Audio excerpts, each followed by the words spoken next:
Penuntun Saat Teduh Sinode Gereja Kristen Jakarta, Selasa 16 November 2021. Memberi dari hati yang mengasihinya. Kejadian 4 ayat 3-5. Setelah beberapa waktu lamanya, maka Kain mempersembahkan sebagian dari hasil tanah itu kepada Tuhan sebagai korban persembahan. Habel juga mempersembahkan korban persembahan dari anak sulung kambing dombanya, yakni lemak-lemaknya. Maka Tuhan mengindahkan Habel dan korban persembahannya itu. Tetapi Kain dan korban persembahannya tidak diindahkannya.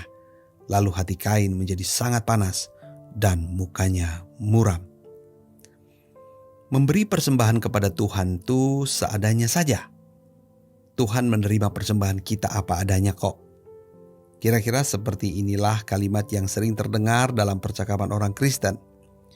Pengertian bahwa Tuhan menerima kita apa adanya sungguh benar. Akan tetapi sebagai orang yang telah menerima kasih terbesar dari Kristus Tuhan kita, maka tidak pantas memberikan persembahan dengan prinsip seadanya.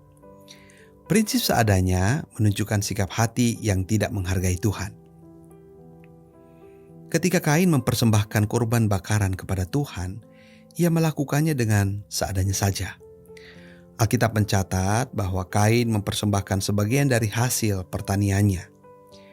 Dasar hati Kain yang tak menghargai Tuhan menyebabkan ia tak menaruh perhatian pada cara mempersembahkan kurban bakarannya.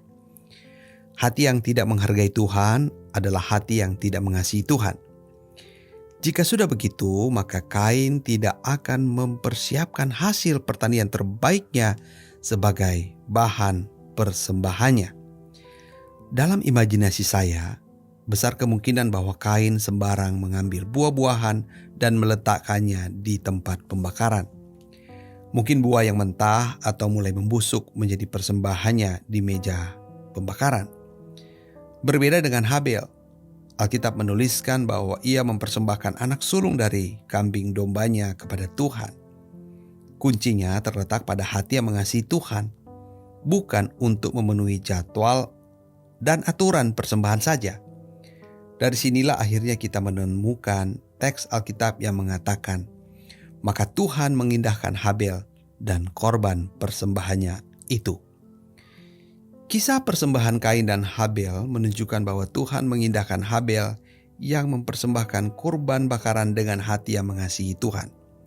Sementara Kain tidak diindahkan Tuhan karena tidak memberi dari hati yang mengasihi Tuhan.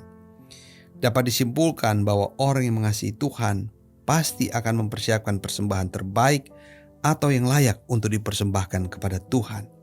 Sedangkan orang yang tidak mengasihi Tuhan akan mempersembahkan persembahan dengan seadanya dan tidak layak untuk dipersembahkan kepada Tuhan. Bagaimana cara kita mempersembahkan sesuatu kepada Tuhan di era pandemi COVID-19 ini? Hati yang mengasihi Tuhan dengan sungguh tahu bagaimana memberi persembahan yang pantas kepada Allah. Tuhan Yesus memberkati.